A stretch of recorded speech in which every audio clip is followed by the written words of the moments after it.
మరో 2 రోజుల్లో కుంభరాశి వారి జాతకులు మనశ్శాంతి లోపం ఉంటుందండి. జరిగేది ఇదే.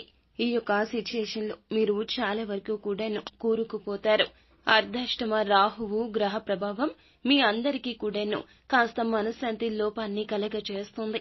అలాగే విదేశాలకు సంబంధించి మీ వాళ్ళు అందరూ కూడా ఎవరైతే ఉన్నారో అలాంటి వాళ్ళు రావడం లేదా మీరు వెళ్ళడం లాంటివి జరుగుతాయి.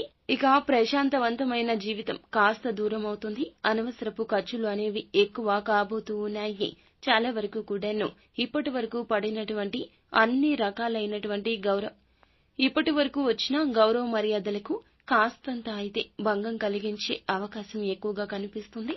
శత్రువులు బంధుమిత్రుల్లో ఉండొచ్చు, సహచరుల్లో ఉండొచ్చు, మీరు ఎంతగానో నమ్మిన వారు కావచ్చు. ఖచ్చితంగా మీకు ఈ విధంగా జరగబోతుంది. మరొక 2 రోజుల్లో మీరు చేసే పనుల్లో ఆటంకాలు ఒకదాని తర్వాత ఒకటి సమస్య రావడము, అనుకున్న విధంగా పనులు ముందుకు సాగపోవడము ఇదంతా కూడాను రాహుగ్రహ ప్రభావం రీత్యా జరగబోతుంది. కాస్తంత ఓర్పు సహనంగా ఉండండి. కోపావేశాలు పక్కన పెట్టండి. మీ యొక్క పని మీరు పూర్తి చేసుకుంటూ వెళ్ళిపోండి.